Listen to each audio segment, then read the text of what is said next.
एक माँ है, उसके 4 बेटे हैं। जो बड़ा बेटा है बहुत अच्छा स्ट्रांग है, माइंड उसका शार्प है, दिमाग का तेज होता है और हर काम करने के लिए तैयार रहता है। दूसरा बेटा जो होता है शरीर से वीक होता है, थोड़ा सा बीमार रहता है, खाना कम खाता है, तो वीकनेस उसके अंदर रहती है। और जो दूसरे बेटे 2 हैं वो बहुत छोटे छोटे हैं। तो अगर सबसे संघर्ष करने वाला कोई काम आ गया तो वो किसको देगी?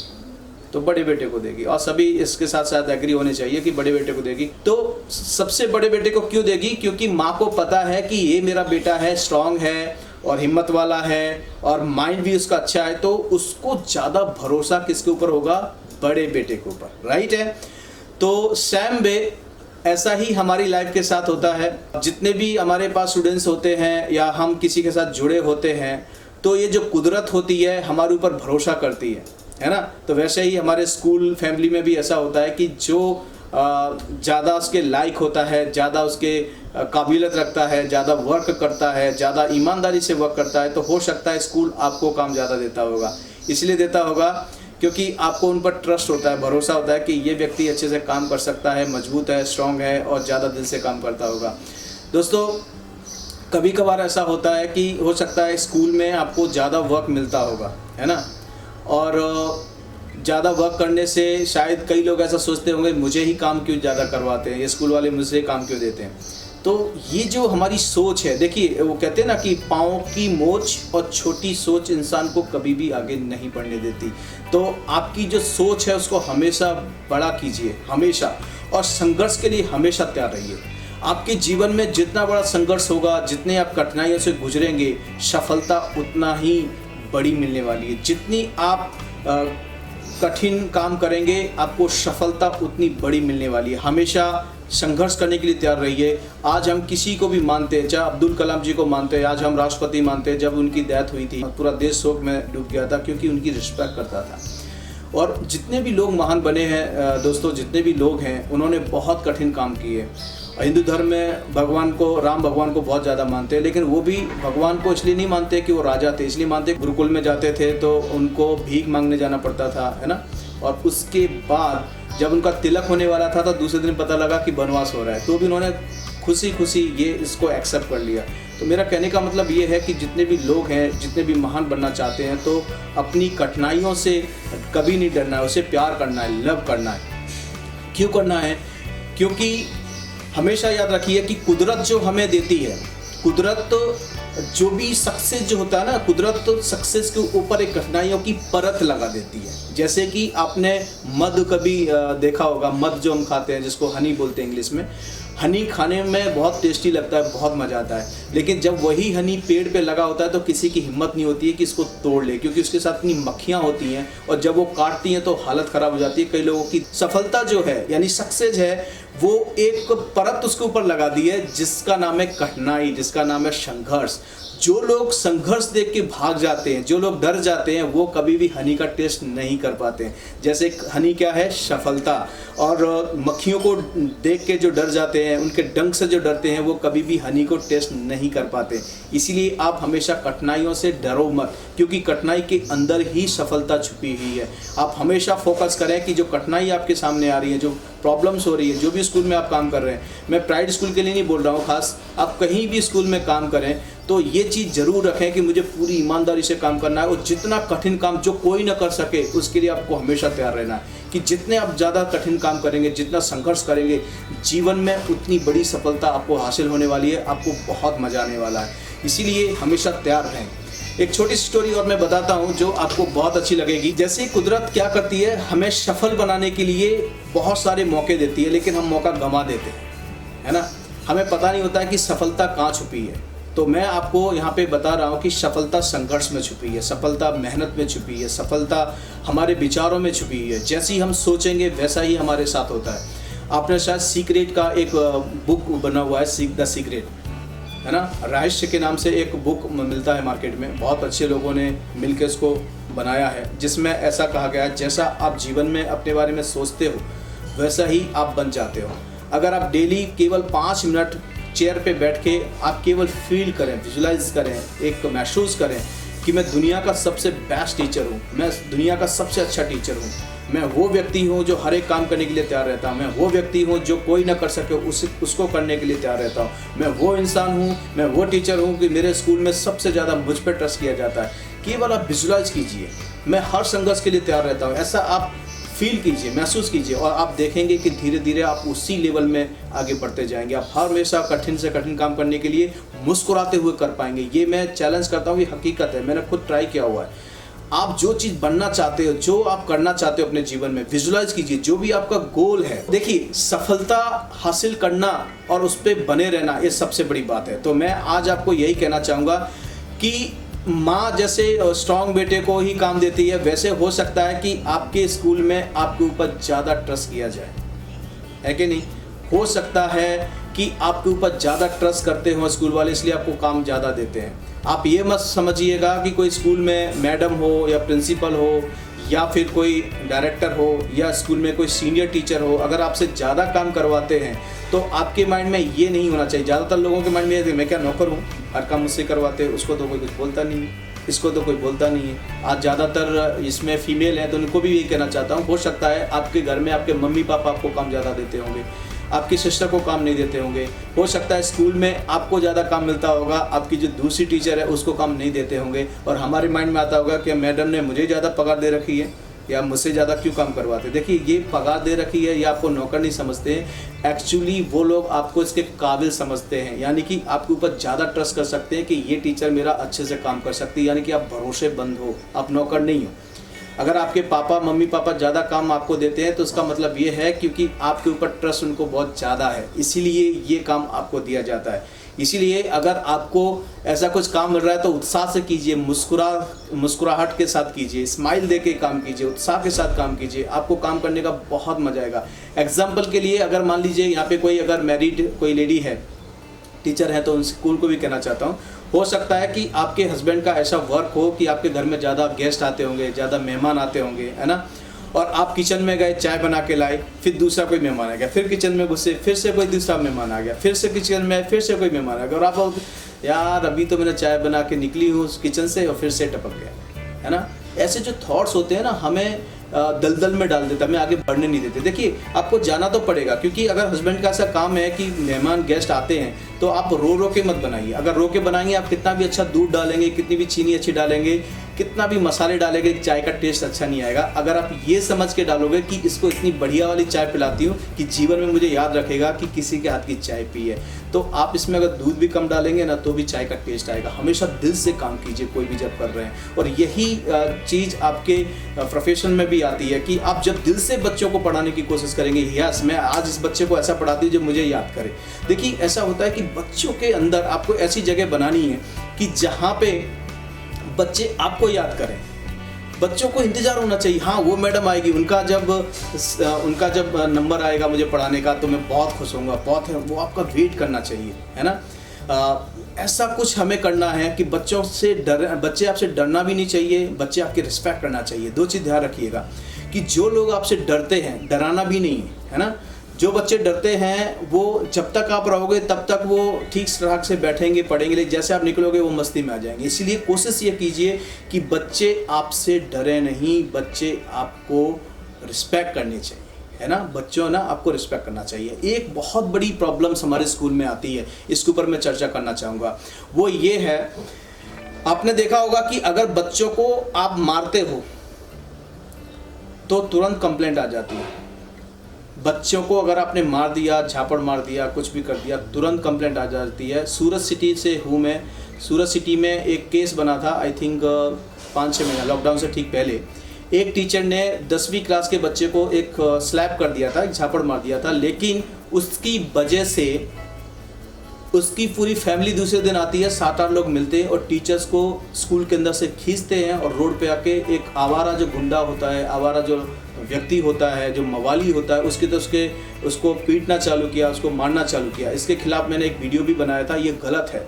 अगर टीचर के साथ ऐसा होगा तो हमारे देश में स्कूल तो बहुत सारे बनेंगे, बिल्डिंग बहुत सारी होगी, लेकिन एक अच्छा अध्यापक, एक अच्छा टीचर आपको कभी नहीं मिलेगा। इसलिए टीचर्स की रिस्पेक्ट हमेशा होनी चाहिए। ये समाज जब तक टीचर की रिस्पेक्ट नहीं करेगा, हमें एक अच्छा देश का भविष्य हम नहीं, न तो विचार भी नहीं कर सकते। होने की बहुत बड़ी बात है। हमें टीचर्स की रिस्पेक्ट करनी ही चाहिए और करना बहुत ज़रूरी होता है। और आजकल हम देखते हैं कि बड़े दुर्भाग्य है हमारे देश का कि इसके ऊपर कानून भी बन गया है कि अगर आप बच्चों को मारते हो तो आपको सज़ा हो सकती है, आपको जेल हो सकती है। ये हो सकता है कि 100 में से 1-2% ऐसे लोग हो सकते हैं जो टीचर हैं, जो आपकी भड़ास निकालते होंगे, घर का गुस्सा बच्चों के ऊपर निकालते होंगे। इसलिए मैंने कल भी बताया था कि अगर हम मस्जिद में जाते हैं, अगर हम मंदिर में जाते हैं, तो जूते और चप्पल हमारे जो होते हैं हम बाहर क्यों खोलते हैं? क्योंकि वो घर गंदा ना हो जाए, मंदिर गंदा ना हो जाए, मस्जिद गंदी ना हो जाए।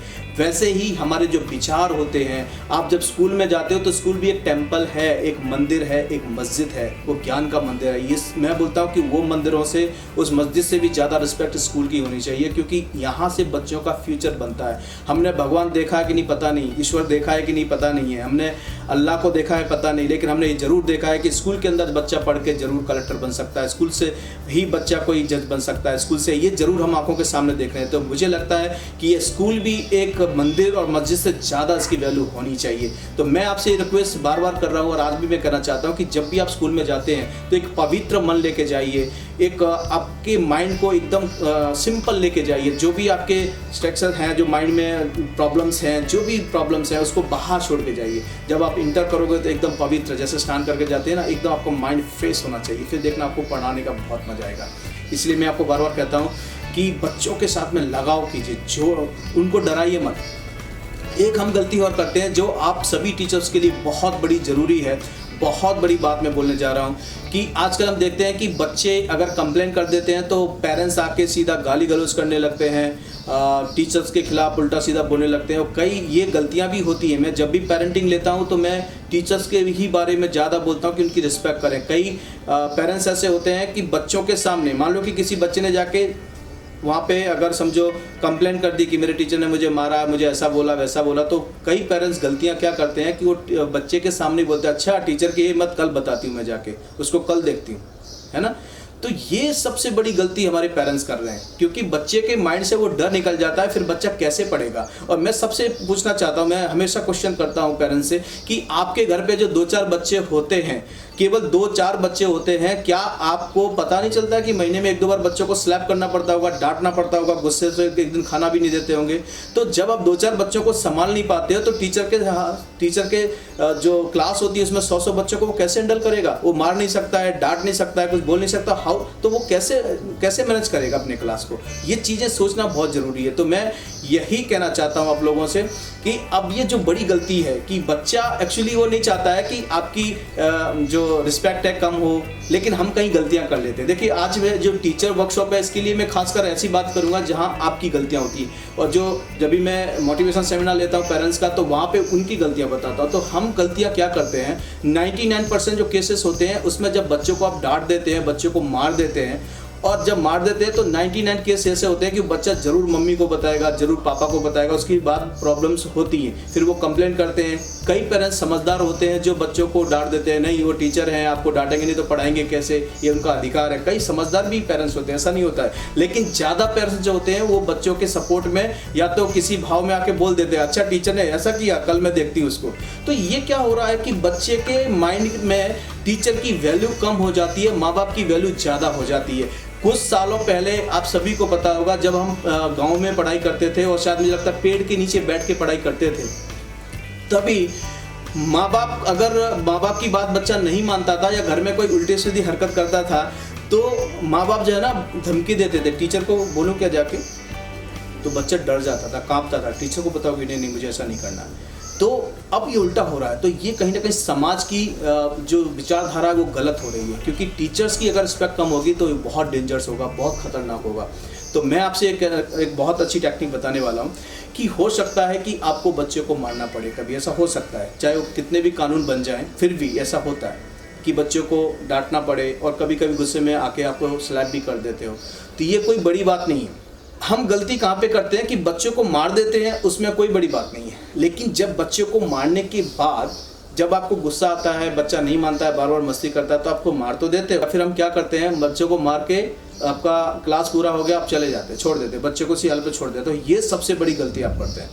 बच्चे को मारना पड़ा, डांटना पड़ा, तो आपने डांट दिया और उसको छोड़ दिया, तो फिर क्या होता है, बच्चे के दिमाग में बदला लेने की भावना आ जाती है। ध्यान रखिए, बच्चे का जो माइंड है वो सोचता है कि ये टीचर को मुझे सबक सिखाना, इसने मुझे डांटा क्यों, उसने मुझे ऐसा बोला क्यों। तो ये जो है, ये भावना जो होती है, फिर वो क्या करता है कि अगर आपने थोड़े से ही थप्पड़ मारा हो तो वहाँ पता है इतना जोर से मुझे मारा कि मुझे चक्कर आ गए, मुझे ऐसा हो गया वो, और उसमें मसाले लगा के मम्मी पापा को बताता है। जब मम्मी पापा क्या करते हैं, फिर और उनको गुस्सा आता है, इतना ज़्यादा मेरे बेटे के साथ हो रहा है। ये चीज़ें ध्यान रखिएगा, बच्चे चाहे छोटे हों या बड़े हों, बदला लेना जानते हैं। तो आपके लिए मैं यही एक सलाह देना चाहता हूँ, जब भी आपको बच्चे को डांटना पड़े, जब भी आपको मारना भी पड़े, तो बच्चे को 15-20 मिनट के बाद, आधा घंटे के बाद, क्लास छोड़ने से पहले आपको बच्चे के पास बैठना चाहिए एक फ्रेंड बन के, और बोलना चाहिए कि बेटा मैं हमेशा चाहता हूँ कि आप आगे बढ़ो, मैं चाहता हूँ कि आप इतना आगे बढ़ो कि मुझे गर्व हो कि आप कुछ बन के दिखाओ, मैं चाहता हूँ कि आप डॉक्टर बनो, मैं चाहता हूँ कि आप कलेक्टर बनो, मैं ये चाहता हूँ कि अगर आप ऐसी हरकत करोगे तो आप कैसे बनोगे। मेरी एक इच्छा है कि आप ऐसे व्यक्ति बनो कि कल मुझे गर्व हो कि ये मेरा स्टूडेंट्स है। इसलिए मुझे आपको डांटना पड़ता है। उसको समझाओ, बेटा जब कुम्हार कोई घड़ा बनाता है तो उसे पीटता जरूर है, लेकिन वो वही एक हाथ है ना अंदर से सपोर्ट करता है, जिससे घड़ा फूट ना जाए, जिससे घड़ा कहीं क्रैक ना हो जाए, जिससे देखिए घड़ा जितना पिटेगा, जितना ये होगा तो घड़ा उतना मजबूत बनेगा। कुम्हार का सोच ये होती है कि मैं जितना पीटूंगा जिससे घड़ा मजबूत होगा और इसमें जितना पानी भर सके तो भी ये घड़ा कभी टूटे ना और अच्छे से रिसे ना, और ये सक्सेस घड़ा बने जिससे आगे जाके लोगों की प्यास बुझा सके। ये मेरी कोशिश है कि आप एक अच्छे व्यक्ति बने, आपके अंदर एक व्यक्तित्वपन पे, इसलिए मुझे कभी डांटना पड़ता है। जो आपकी बुराइयां हैं इसलिए मुझे वो हटानी पड़ती है, वो हटाने के लिए मुझे थोड़ा बेटा डांटना भी पड़ता है, आपको मारना भी पड़ता है। इसका मतलब ये नहीं कि मैं आपको लव नहीं करता हूँ, मैं आपको बहुत लव करता हूँ, इसलिए मैं आपको डांटता हूँ। मैं ऐसे चलते फिरते बच्चों को मैं क्यों नहीं डांटता हूँ, रोड पे जो बच्चे जाते हैं मेरे आसपास, मैं उनको क्यों नहीं डांटता हूँ, क्योंकि मुझे उनसे कोई लेना देना नहीं है। मैं आपको इसलिए डांटता हूँ क्योंकि मैं आपको एक अच्छा व्यक्ति बनाना चाहता हूँ, मैं आने वाले फ्यूचर में आपको एक कुछ अच्छा इंसान बनाना चाहता हूँ, इसलिए मैं आपको डांटता हूँ। मैं आपको चैलेंज करता हूँ कि ये बातें जब आप रखेंगे बच्चे के सामने तो 100% बच्चा समझेगा और वो आपकी बात नहीं बोलेगा, है ना। तो इस तरह से आप पढ़ाई कराएंगे तो ज़रूर अच्छा रिजल्ट आएगा। और उसको समझाइए, बेटा जैसे हम देखो हम खाना खाते हैं, जब हल चलता है ना, हल चलता है तो उसमें क्या करना पड़ता है, हल को ज़मीन में गाड़ना। ज़मीन को दर्द नहीं होता, ऐसा नहीं होता है। अगर वो ज़मीन दर्द से कांपेगी, चिल्लाएगी तो फिर उसमें अनाज कैसे होगा। एक छोटी सी स्टोरी और शेयर करना चाहता हूँ। देखिए एक व्यक्ति होता है जो बहुत अच्छा आर्टिस्ट होता है, और वो क्या करता है कि जब जंगल के रास्ते से जा रहा होता है तो बीच में उसको एक बहुत अच्छा पत्थर दिखा, तो उसे आराम भी करना था, तो उसने सोचा मैं आराम करूँगा और इससे अच्छा है कि इस पत्थर को मैं मूर्ति बना देता हूँ। मूर्ति अगर बना दूंगा तो क्या होगा कि शायद इसमें से एक अच्छी मूर्ति बन जाएगी। दूसरी ओर जैसे ही वो हथौड़ी छेनी लेके पत्थर के पास पहुंचा तो वो जो मूर्ति बनाने के लिए गया तो उसने हथौड़ी और छेनी से उस पर चोट मारना चालू किया। उसको ऐसे, उसको ना जो बेस्ट जो होता है, जो पत्थर का बड़ा भाग होता है, अष्टाभाग होता है, उसको निकालने के लिए हथौड़ी और छेनी का यूज़ होता है। तो जब वो हथौड़ी और छेनी से वार कर रहा था तो पत्थर से आवाज़ आई, भाई तुम क्या कर रहे हो, मुझे बहुत दर्द हो रहा है, मैं सहन नहीं कर पा रहा हूँ, तो मेहरबानी करके मुझे छोड़ दीजिए मेरे हालत पे, मुझे बहुत पेन हो रहा है, मैं नहीं सहन कर सकता हूँ कि हथौड़ी की जो चोट है, आपकी जो छेनी की चोट है, मैं सहन नहीं कर सकता। तो जो कलाकार था उसने वहाँ से उसको छोड़ दिया। फिर आगे बढ़ा तो आगे देखा एक खूबसूरत और पत्थर दिखा, तो वहाँ पर उसने हथौड़ी और छेनी को यूज़ किया और उसने धीरे धीरे करके एक बहुत ही खूबसूरत जो पत्थर था एक मूर्ति बना दी, शंकर भगवान की मूर्ति बना दी, और इतनी खूबसूरत बनाई कि कोई भी देखे आकर्षित हो जाए। ठीक आगे जाके एक मंदिर था, मंदिर मतलब गांव था, तो वहाँ पे उन्होंने एक मंदिर बनाया और मूर्ति स्थापना करने के लिए सोच रहे थे, लेकिन मूर्ति सोच रहे थे कि बाहर से लाना पड़ेगा। कुछ लोग मिलके सोचे कि चलो बाहर से हम मूर्ति लेके आते हैं। हुआ यूँ कि जब वो मूर्ति लेने गए तो जंगल से निकले तो देखा तो शंकर भगवान की इतनी खूबसूरत मूर्ति जिन्होंने कभी नहीं देखी। तो बोले यार इससे अच्छी मूर्ति कहाँ से मिल सकती है, वो भी ये तो लगता है प्रकट हो गई है, इतनी खूबसूरत मूर्ति, ऐसा लगता है कि स्वयं शंकर भगवान पधार गए, तो इसी को हम स्थापना करते हैं। सबकी सलाह हुई और वहाँ पे लेके पहुँच गए। तो वो मूर्ति की स्थापना कर दी गई और जो पत्थर जिसने दर्द सहन नहीं किया था उस पत्थर को कुछ लोग उठा के ले गए, जिसका स्लाइड किया गया। स्लाइड समझते होंगे आप, जो टाइल्स बनाते हैं, है ना, पत्थर को पतले पतले स्लाइड करके उसकी टाइल्स बना देते हैं, है ना। आपने देखा होगा मंदिरों में या तो बाहर कभी भी पतले पतले पत्थर काट के ना टाइल्स बना देते हैं। इसको टाइल्स बना दी गई और जो टाइल्स को पत्थर में लगा दी, पर टाइल्स को मंदिर के जो नीचे का भाग होता है या तो बाहर का भाग होता है वहाँ पे पूरा स्लाइस कर दिया गया। तो और वो जो पत्थर था जो दर्द सहन कर रहा था, जो मतलब मूर्ति बन गया था, उसको वहाँ पे रखा गया जहाँ पे लोग उसकी पूजा करते थे।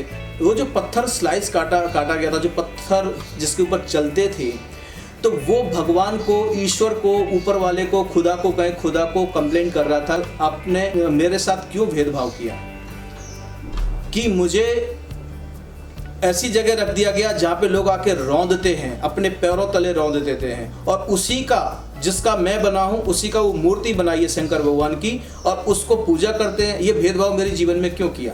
लेकिन वो पत्थर भूल गया था कि वो चोट सहन नहीं कर पाया था। इसीलिए आपके जीवन में अगर आप चोट सहन कर लेते हैं तो एक खुदा बन जाते हैं, ईश्वर बन जाते हैं, लोग आपको पूजते हैं।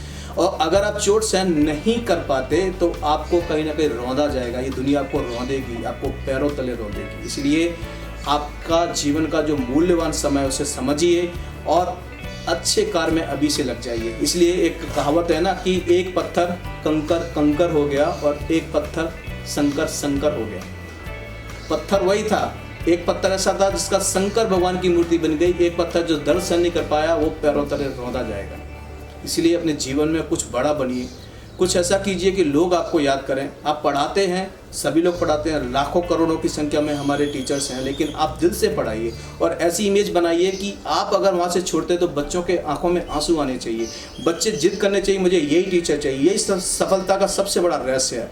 मान लीजिए कोई स्कूल अगर आपकी काबिलियत नहीं समझ रहा है तो आप जब भी स्कूल को बोलेंगे ना कि मुझे लीव करना है, छोड़ना है, तो स्कूल के पसीने निकल जाएंगे, बोलेंगे यार ये व्यक्ति गया तो प्रॉब्लम होगी। और पेरेंट्स आके बोलेंगे नहीं हमें वो टीचर चाहिए। इसलिए आपकी इमेज बनाइए, आप जहाँ भी काम करें दिल से काम करें।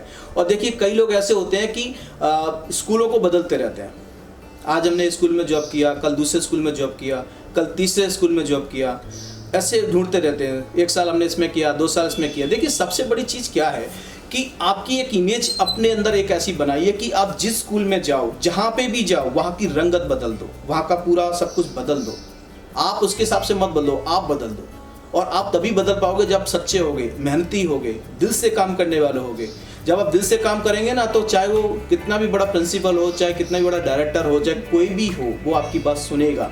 क्योंकि जो सच्चे लोग होते हैं, जो मेहनती लोग होते हैं, उनकी बात रखी जाती है, सुनी जाती है। फिर वो पद या तो ओहदा सामने नहीं आता है, लोगों की सोच सामने आती है। आपकी सोच बड़ी रखिए, कोई फ़र्क नहीं पड़ता आप छोटे टीचर हैं। और मैं तो बोलता हूँ टीचर छोटा होता ही नहीं है। टीचर हमेशा महान होता है, सम्माननीय होता है, वो कभी छोटा नहीं होता। आपकी सोच बड़ी रखिए बस।